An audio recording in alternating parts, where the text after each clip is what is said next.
J'avais pas assez de puissance. Et donc, j'ai attendu les Amazon Prime Day. J'avais déjà sélectionné tout ce que je voulais. J'avais fait une option A, option B, option C, selon des prix différents. Et puis, Abdel a fait un tableur, comparateur de prix. Exactement. Exactement. C'était un tableur avec les 3 options. Je me suis dit, ça, c'est comme, genre, je veux me faire plaisir. Ça, c'est comme le minimum. Et ça, c'est comme correct. Avec les Prime Day, j'ai été capable d'aller chercher le haut de la gamme que je voulais pour le prix du moyen, tu vois.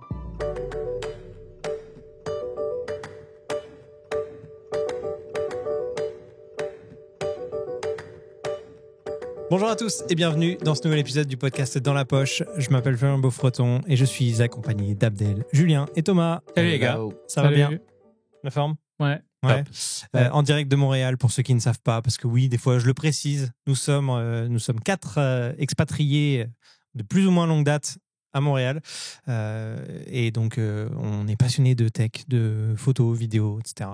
Donc, si vous appréciez les sujets qu'on évoque dans ce podcast toutes les 2 semaines, on sort un épisode le lundi, n'hésitez pas à vous abonner sur YouTube ou les applications de podcast préférées que vous utilisez. Voilà. Aujourd'hui, on s'intéresse à un sujet un peu tech, un peu technique, puisque Abdel a fait un achat récemment, alors plusieurs achats, qui va constituer à la fin un serveur, si j'ai bien compris. Très bien. Tu vas nous expliquer ce que tu Et mieux que Google, mieux que Google, faut préciser. Mieux que Google. On a eu un épisode en 2024, on a parlé de comment gérer ses données et tout ça. Right? On est toujours en 2024. Hein. En 2024, oui. Je veux dire, c'est quand même assez récent. Ouais.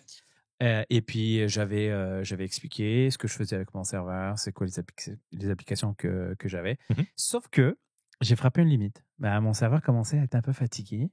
Il suivait plus ce que je lui demandais. Donc là, ça faisait plusieurs mois que je regardais un peu les promotions pour refaire un serveur. Pour les gens qui savent pas c'est quoi un serveur, c'est pas très compliqué. Hein. C'est un ordinateur, tout simplement. Sans écran. Ouais. Pas forcément. Tu as besoin d'un écran au début quand même pour configurer certaines choses, mais je veux dire, c'est une carte mère, un processeur, de la RAM, des disques plus ou moins rapides, très rapides, moins rapides, des HDD ou des SSD, peu importe. En gros, c'est une machine sur laquelle on va rouler un OS qui va éventuellement être différent que ce qu'on connaît, genre un Mac OS ou Windows. Donc souvent, c'est connecté en réseau, tu peux accéder de plusieurs endroits en théorie. Exact. Après, il y a le choix de ce qu'on veut mettre comme OS. Donc soit on peut mettre quelque chose qui fait de la virtualisation. Là, je vais donner des noms, mais on va essayer de pas non plus rentrer dans les détails. Il y a des OS qui permettent de faire la virtualisation. Donc au lieu d'avoir plusieurs OS, avoir d'un seul OS qui reçoit la machine, on peut créer des machines virtuelles qui permettent, des machines qui vont être Windows, macOS, Linux, peu importe. Et après, on peut rouler là-dessus des applications. Et je pense qu'on avait parlé de certaines applications que j'utilisais déjà. Donc, c'est les trucs de base, genre un bon gestionnaire de mots de passe qui est hébergé sur mon serveur. Ça, c'est comme la base. Les gens qui utilisent des VPN, ça aussi, c'est quelque chose qu'on peut installer de façon très simple. Et puis, toi qui as acheté un NAS, toi, tu en avais déjà un. L'application NAS, c'est aussi une grosse application qu'on pourrait utiliser sur ce genre de serveur. Donc, on peut avoir de la redondance. On peut avoir une deuxième machine, par exemple, si on veut avoir une redondance physique ou une machine, des fois, mais qui serait même déployée dans, on va dire, une autre adresse physique pour avoir une meilleure redondance. Et moi, j'ai frappé la limite parce que j'ai commencé à faire un peu d'IA, de fine-tuning de LLM. Et puis, je me rendais compte que mon CPU et puis la carte graphique que j'avais, c'était pas assez incroyable. Alors donc, déjà, il y a peut-être des gens qui vont être perdus. Tu essayes de faire fonctionner des modèles de... Un ChatGPT, genre. Comme un ChatGPT, mais dans ton propre serveur. Exact. Moi, je suis un fan de tout ce qui est open source. Donc, j'utilise toutes les applications que j'ai nommées avant, que ce soit pour le NAS ou pour le VPN. C'est des applications vraiment open source qui sont disponibles. Tu peux nommer les applications hein, si tu veux, les noms. Pour la partie NAS, j'utilise TrueNAS, qui est un peu supérieur à ce que fait Synology parce que c'est assez flexible. On peut installer plein d'applications. TrueNAS, c'est gratuit en fait. Il y a plusieurs versions. La version que j'utilise est vraiment gratuite, TrueNAS Scale, qui s'installe en fait. On déploie une machine virtuelle, on installe TrueNAS là-dessus. On lui dit voici les disques qui existent. On choisit la configuration, ce qu'on veut l'avoir en RAID, genre la redondance et tout ça. Et c'est tout. C'est tout ce qu'il y a à faire. Et puis, il y a des applications mobiles qui existent qui permettent de se connecter là-dessus, que ce soit pour la photo. Après, on peut installer des applications par-dessus pour genre un équivalent de Google Photos avec une espèce de machine learning pour détecter des visages, ce genre de choses-là. On peut avoir même une suite logicielle complètement, c'est comme Nextcloud. C'est comme avoir un équivalent de la suite de Google Drive, où est-ce que tu as un doc, un spreadsheet, puis un truc pour faire de PowerPoint, de gestion, une application de notes et tout ça. Mais il y a des gens qui décident d'aller 100% open source qui utilisent ces applications-là. Il y a des entreprises même qui utilisent ça. Pour la partie... Gestionnaire mot de passe. Ouais, j'utilise Bitwarden, qui est en fait Bitwarden ou Vaultwarden. Je pense que vous l'avez aussi sur votre NAS. Donc je l'ai installé depuis que tu en avais parlé. Ouais. Et franchement, ça marche super bien. On peut partager des passwords, ça génère des passwords. Et du coup, avec la nouvelle mise à jour d'OS d'iPhone, est-ce que tu vas en avoir besoin encore de ça? Bah là, c'est hosté chez moi, donc j'ai 100% contrôle là-dessus. Ouais, mais sur ton téléphone aussi. Et c'est multiplateforme. Je peux le rouler sur un navigateur, sur Windows, sur macOS, sur Linux. Ce qui n'est pas souvent le cas des applications, on va dire, commerciales. Donc ça, c'est un des avantages. Et le fait que ce soit open source, après, c'est sûr que si tu compares avec des grosses compagnies, c'est sûr que Apple demain ne va pas disparaître. Tes passwords ne vont pas se perdre. Tu vois, il y a plein de choses qui vont se passer sur la Terre avant que ça arrive. Mais c'est quand même cool de ne pas avoir de limitations et ne pas payer justement pour ce genre de service. Donc, pour les gens qui payent un password manager, je sais pas. Dashlane, pour moi. Je pense, toi, c'est ton cas. Les gens qui payent un VPN, tu sais, ça commence quand même à coûter quand même super cher. Après, j'ai un Plex aussi, un serveur média aussi. Donc, j'ai mes vieux DVD RIP qui rendent. Non, mais j'ai mes fichiers audio, mes fichiers vidéo, et puis il y a des services qui existent que tu n'as même pas besoin de calculer. Ils font le téléchargement de tout ce que tu veux, puis c'est prêt, puis tu peux déjà consommer. Mais pour revenir sur la partie IA, je parlais de open source. Moi, j'utilise des modèles open source, en fait, je pense qu'on en a parlé un peu, pour plusieurs choses. Donc, des fois, j'ai besoin on va dire, personnaliser un modèle pour un usage en particulier. Par exemple, j'ai un modèle qui roule... qui a indexé tous les fichiers que j'ai chez moi, que ce soit des fichiers doc, PDF, PowerPoint, peu importe, personnels. Et quand je fais une recherche, il me fait une recherche contextuelle et c'est beaucoup plus efficace que faire une recherche dans un navigateur, dans Finder, par exemple, dans Mac, ou une recherche. Et ça agrège surtout. Ça va pas juste me dire le fichier se trouve dans tel dossier. Ça va aller dans le paragraphe avec le contexte que j'ai demandé, puis ça va me sortir en fait un output qui va être plus, on va dire, utilisable. Un peu comme quand tu vas dans Google.com, tu fais une recherche, il te sort des liens. Quand tu vas dans ChatGPT, il te sort un texte qui est déjà utilisable. Tu n'as pas besoin d'aller fouiller dans des liens, donc c'est le même concept. Et donc, j'ai frappé cette limite. Je n'avais pas assez de puissance. Et donc, j'ai attendu les Amazon Prime Day. Et j'avais déjà sélectionné tout ce que je voulais. J'avais fait une option A, option B, option C. Selon des prix différents. Et puis, Abdel a fait un tableur, comparateur de prix. Exactement. C'était un tableur avec les 3 options. Je me suis dit, ça, c'est comme, genre, je veux me faire plaisir. Ça, c'est comme le minimum. Et ça, c'est comme correct. Et avec les Prime Day, j'ai été capable d'aller chercher le haut de la gamme que je voulais pour le prix du moyen, tu vois. C'était quand même super cool. Donc, je suis parti sur un processeur i9 quand même assez récent. Donc ça, j'en ai besoin parce que des fois, quand tu as plusieurs applications et tu veux faire des traitements parallèles, tu veux avoir un processeur qui a plusieurs cores puis qui peut avoir ce qu'on appelle du multithreading puis traiter plusieurs choses en même temps. Ça, c'est cool. Pour la RAM, je me suis fait plaisir parce que ça, c'est quelque chose il y a beaucoup de caching qui est fait quand on entraîne des modèles. Et ça, je suis allé sur du 128 gigas, genre de gigabytes de RAM, qui est quand même assez confortable, cool. Et j'ai pris une carte mère qui était compatible avec ça. C'était pas vraiment un truc important. J'ai pris quelque chose qui fonctionne. Et je me suis acheté 2 disques de 16 terabytes. Donc, j'upgrade le mien qui, je pense, moi, j'étais... De 10 ou de 12, non? J'avais 8, moi. C'est toi qui as 12. Toi, tu as 12. Moi, j'avais 8. J'avais 2 disques de 8. Et là, j'ai doublé, en fait. Et franchement, c'était pas cher. Je pense que j'ai payé le même prix que toi, tu as payé tes 12. Vous avez pris en Prime Day aussi? Il y a moins, je pense que oui. Il y a moins d'un an. Donc ça, c'est cool. Donc ça, je vais transférer en fait tout ce qui est donné de mon NAS actuel qui est sur le vieux serveur, sur le nouveau. Et je vais rebâtir dans le fond tout ce que j'avais en VPN, mot de passe et tout. Est-ce que c'est aussi simple que de changer d'iPhone où tu récupères tout comme c'était avant, ou tu dois tout reconstruire de zéro? Alors, ce qui est cool, moi, j'utilise un OS, un hypervisor qui s'appelle Proxmox, où ce que tu peux migrer tes VM facilement. Donc, tu sais, du moment que tu respectes certaines règles, tu peux prendre une VM et la transférer directement. Donc c'est quand même assez. C'est pas tout le monde qui va être capable de faire ça. Je veux dire, c'est quand même très niche, mais c'est pas compliqué. Ok. Et donc concrètement, là, à partir de ce nouvel appareil, ce nouveau serveur, ça va être quoi concrètement les usages principaux, mis à part ce que tu as déjà cité, gestionnaire mot de passe, VPN, tout ça. Le côté LLM que tu voulais travailler, où tu atteignais la limite, qu'est-ce que ça va te permettre de faire maintenant en plus? Alors, écoute, il y a un truc que j'utilise qui fait quand même, quand j'en parle aux gens au travail, les gens, je vois des étoiles dans les yeux. Dans le cadre de mon travail, je fais beaucoup de ce qu'on appelle du competitive intel. Je vais chercher de l'information de ce que fait la compétition et tout. Sauf que ça, c'est très demandant parce qu'il faut que tu ailles sur les sites web, faut que tu ailles lire les security white papers, faut que tu ailles faire de la recherche et de la documentation, de la lecture qui prend énormément de temps. Alors que là, j'ai des agents qui font ça pour moi, qui vont aller scraper le web. Ça, c'est un truc que j'ai déjà depuis quelques temps qui fonctionne. C'est juste que c'est assez lent avec l'ancien serveur. Avec le nouveau, ça va être quand même beaucoup plus Lent, rapide. tu disais, par exemple, c'est quoi? Tu sais, quand tu vas dans ChatGPT, par exemple, et tu poses une question, puis tu le vois réfléchir, puis en train de loader, puis c'est lent, puis tu écris une phrase, puis c'est comme c'est un peu crypté, puis à un moment donné, la phrase se décrypte, puis c'est ça, en fait. C'est rendu que c'était très lent.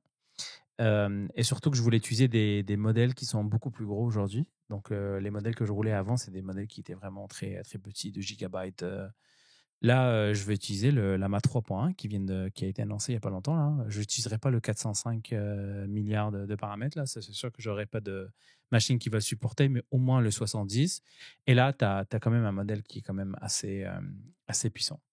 Donc ça, c'est un usage que j'en fais pour mon travail de tous les jours. Quand je veux faire une recherche sur, par exemple, comment les autres font tel truc pour voir comment on peut se différencier, bah, j'ai des agents qui peuvent ça pour moi. Donc, tu t'en sers à but professionnel quand même. Donc ça, je m'en sers et comme je disais, au travail, quand les gens me voient l'utiliser, tout le monde me dit quand est-ce qu'on va y avoir accès, tu vois. Donc là, ça va être... Tu le vends, ce produit? Je veux dire, je fais rien d'exceptionnel. Hein. Ce que je fais là, c'est juste que j'entraîne un modèle sur des données. En fait, ce qu'il fait, c'est qu'à une heure précise, entre 2 et 3 heures du matin, il va aller sur certains sites que moi j'ai demandé, et puis il va aller regarder s'il y a des nouveaux documents qui sont sortis.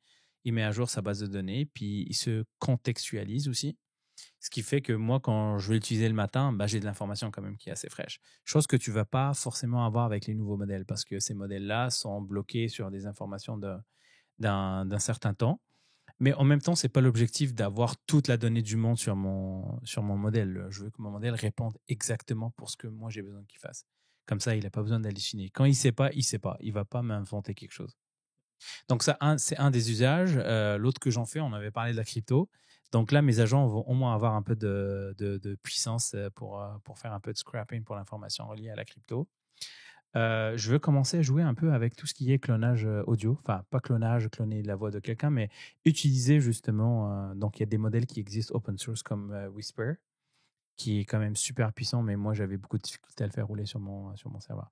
Vous pouvez penser aussi à l'équivalent d'un Midjourney, d'un DALL-E 3. Genre. Ça, c'est des modèles qui sont propriétaires, mais il existe des modèles qui sont open source qu'on peut utiliser, qu'on peut rouler sur la machine. Et donc, quel intérêt pour toi, par exemple, de refaire l'équivalent d'un Midjourney ou d'un DALL-E ou ce genre de choses? Est-ce que c'est quelque chose que tu as envie de faire ou c'est juste quelque chose qui est possible et tu le mentionnes là comme ça? Non, moi, je veux en faire parce que souvent, un des problèmes qui va arriver dans les prochaines années, c'est la propriété intellectuelle des images. Donc là, tout le monde, quand vous voyez des posts ou des blogs, tout le monde a une image. Si vous regardez un peu plus, c'est le même pattern. C'est généré par une IA. Donc, il y a rien de distinctif sur ces trucs-là. Donc, les gens vont juste consommer une image. C'est comme si je vais sur, comment ça s'appelle, la banque d'images connue, genre Getty Images Getty ou Images, par exemple. Je prends une image et puis voilà. Moi, j'ai envie de l'entraîner sur des choses un peu plus reliées à ma photothèque, par exemple, mes photos à moi, mes trucs à moi. Et comme ça, j'aurais pas besoin j'aurais pas de problème avec la propriété intellectuelle sur certaines images. Mais ça, c'est plus trip qu'autre chose parce que je vais pas énormément l'utiliser dans mon quotidien. Je fais pas vraiment de. Quand j'ai besoin d'images, je vais sur Getty comme tout le monde, je paye l'image et puis j'utilise. Tu vois, c'est comme ça qu'on fonctionne au travail. On n'a pas de, j'ai pas de contraintes là-dessus. Mais par contre, tout ce qui est voix, ça m'intéresse beaucoup parce que j'aimerais bien faire une automation de quelque chose qui va chercher de la donnée, traiter de la donnée, écrire de la donnée, rédiger la donnée, et puis avoir éventuellement une voix qui pourrait lire. Donc, ça pourrait être une newsletter, ça pourrait être un... Est-ce qu'on pourrait imaginer, est-ce que tu aimerais et est-ce que c'est envisageable de donc cloner ta propre voix, rédiger grâce à ton IA personnalisé des articles, des choses comme ça, et ensuite le sortir en format podcast audio, en format chronique que tu pourrais sortir automatiquement? Ouais, bah, en fait, il y a quelqu'un qui le fait à Montréal, notre ami Bruno Guiminetti, qui a trippé avec un ingénieur. Il a sorti un nouveau podcast, en fait, ça s'appelle, je pense, 120 secondes. 120 secondes, ouais. Ou est-ce que c'est sa voix 120 secondes de texte, je crois, un truc comme ça. Quelque chose comme ça. Et puis, la voix lit un texte qui a été généré. C'est vraiment l'IA qui fait ça? Et je sais pas si c'est... Connaissant Bruno, je pense pas que... Je pense ce matin, je pense que c'est sa voix, quand même. Ah non, c'est une vrai? voix... Ouais, c'est pas sa voix. Sérieux? Non, c'est pas lui. Ouais, c'est trop bien fait, alors. Je pense que le texte, parce que lui, c'est un peu à l'ancienne, donc c'est lui, je pense, qui écrit les textes. Et après, il utilise juste la voix pour, justement... Ah oui. Les liens. T'as pas remarqué, il y a des mots qui sont... J'ai écouté vite fait en me Il y a des prenant mots ce qui matin. sont prononcés différemment. Peut-être. Parce mais que moi, franchement, ça fait la blague. Hein. En vrai, si t'es pas ultra attentif, ça marche. C'est pas aussi bon que... On parle juste de la qualité audio du modèle qui lit du texte sur son podcast. Il n'est pas aussi puissant que celui que Jérôme utilise. Ok. Qui, lui, t'as l'impression que la personne existe vraiment, quoi. Il y a pas de différence, les intonations, tout est... Là, on parle de Jérôme Colombin. Avec le podcast Monde Numérique. Monde Numérique. Ouais. Donc, voilà. Mais après, on peut voir plein d'usages à ce serveur. Ça peut être tellement de choses, tester des applications, être capable aussi, quand il y a quelque chose de nouveau, que j'ai envie de m'amuser, je peux lancer une machine virtuelle, je fais des tests, une fois que j'ai terminé, je mets ça à la poubelle, et puis voilà. Moi, ça fait 2 ans que j'attends que tu viennes chez moi pour remettre mon truc. Pour faire la suite de mon NAS, quoi. Mais t'as rien fait depuis? Ah non, je t'attends. Ah bon, tu m'attends? Je savais pas que tu m'attendais. Non, mais je sais pas, pour l'instant, étape 1, c'est celui-là. Tu vois, par exemple, j'ai des SSD que j'aimerais comprendre et j'aimerais réussir à les mettre dedans pour pouvoir faire du montage rapide sur, tu sais, par exemple, ouvrir sur mon NAS les bibliothèques et Final Cut sur mon iPad depuis n'importe où. J'aimerais pouvoir réussir à faire ça. J'ai les SSD dans les mains et je sais pas juste comment faire, donc il faut que je me renseigne. Ça, c'est un des cas d'usage que je voulais justement faire à travers cette machine. Je voulais absolument être capable de faire du traitement, de la photo, peut-être plus tard de la vidéo à distance, sans forcément que ça prenne beaucoup de temps. Et ça veut dire que moi, en fait, ce que j'aimerais faire, c'est supprimer, parce que j'aime pas trop me balader avec un SSD. J'aimerais pouvoir, depuis, je suis en Grèce, je fais mon montage, je copie tout sur mon NAS, les fichiers sur mon SSD, j'ouvre ma bibliothèque sur le SSD du NAS et je travaille sur mon NAS en direct, j'exporte et une fois que c'est fait, ça je le mets dans le HDD à côté, quoi. Après, c'est pas juste le serveur qui va te permettre ça, c'est toute la chaîne qui doit suivre. Ouais, il faut qu'en Grèce, en vacances, tu aies une bonne connexion aussi. Tu vois. Bien sûr. C'est ça. Il faudrait que la connexion que tu as à la maison aussi soit assez puissante. Il faudrait que ton NAS, la carte réseau que tu as sur ton NAS, supporte des vitesses un peu. Souvent, ça vient avec des cartes 1 gig, tu vois. Donc 1 gig, c'est bien, mais si tu veux être capable de faire du traitement à distance, il faudrait peut-être que tu montes au moins à du 2.5. Il faudrait que le câble, tout simplement, c'est con, le câble que ton NAS utilise supporte ces vitesses-là. Il faudrait que les câbles qui sont dans le mur supportent. Je veux dire, c'est toute la chaîne qui doit suivre ça. Donc, je sais pas, chez toi, ça a l'air de quoi?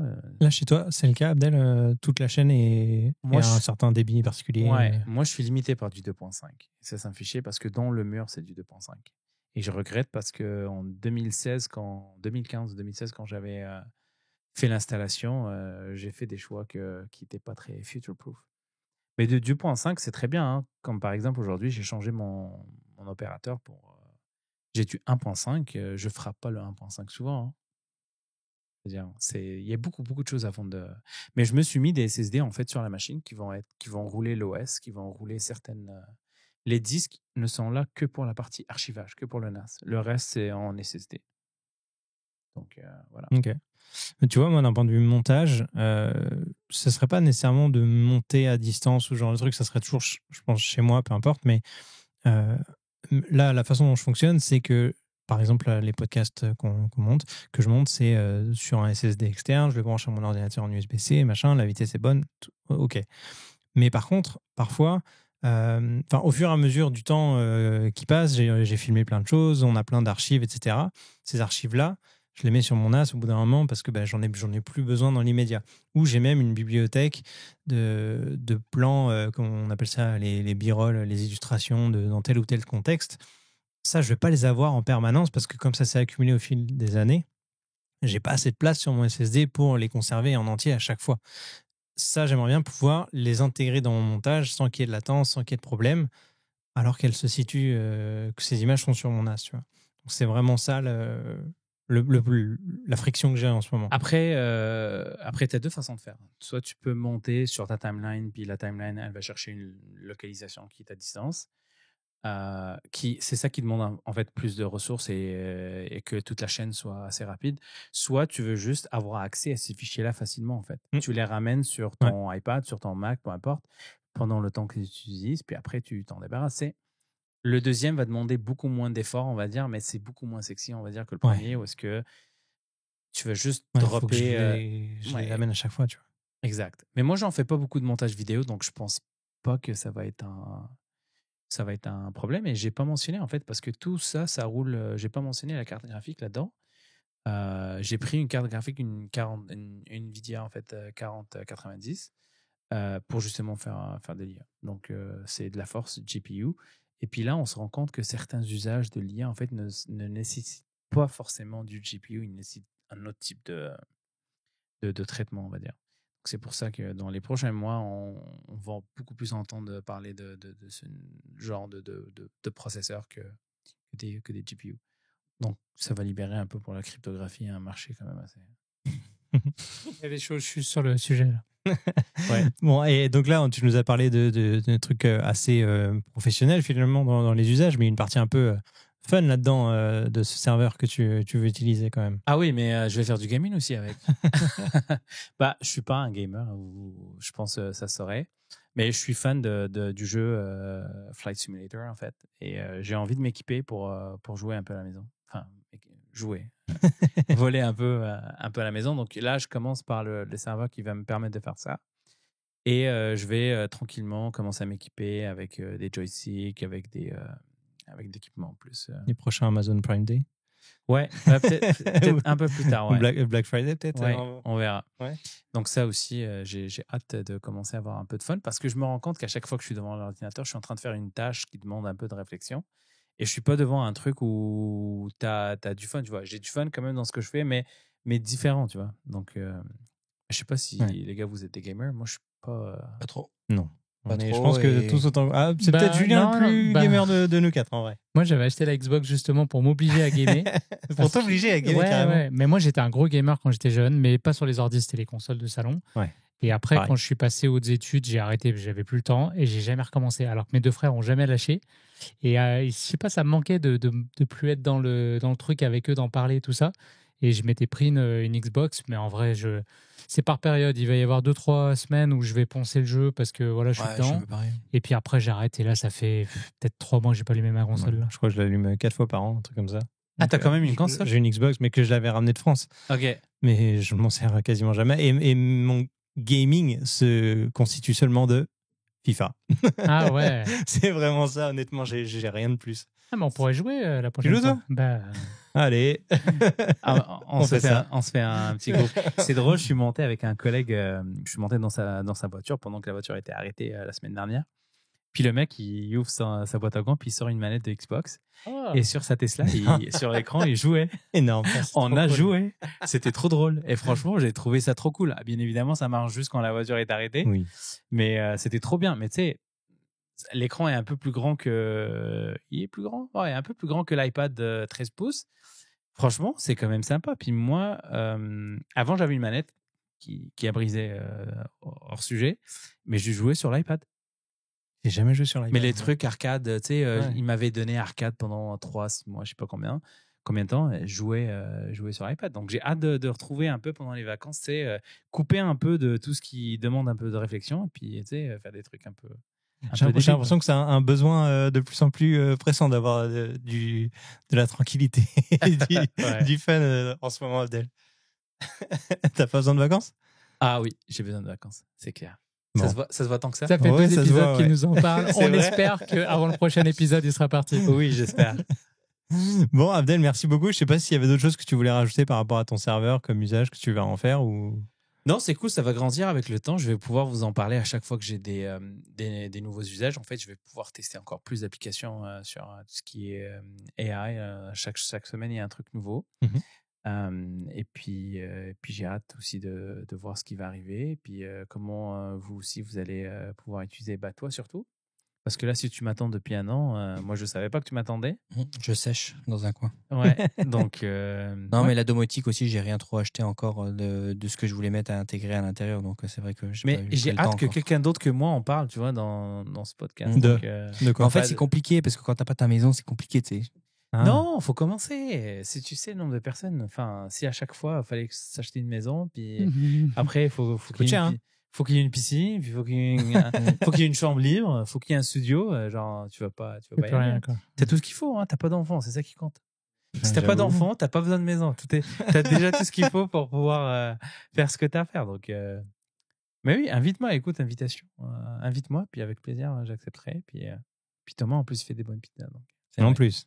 Avec un nouveau four. Bon, merci Abdel, en tout cas, d'avoir partagé ça. On a hâte que tu nous montres ton Abdel AI. Ouais. Oh, ça sonne bien. Ouais, c'est Abdel AI. Abdel Ça AI. fait déjà AI. Abdel AI. Ouais. Bon, merci beaucoup. On espère que cet épisode vous a intéressé. C'était un peu plus technique quand même. On a donné pas mal de vocabulaire précis. Le glossaire est dans la description de l'épisode. Ouais. Fourni par l'intelligence artificielle d'Abdel. Ce glossaire. Et si vous avez apprécié, n'hésitez pas à liker, partager et commenter, évidemment. N'hésitez pas à vous abonner si ce n'est pas déjà fait. Et on se retrouve dans un prochain épisode dans votre poche. À bientôt. Salut tout le monde.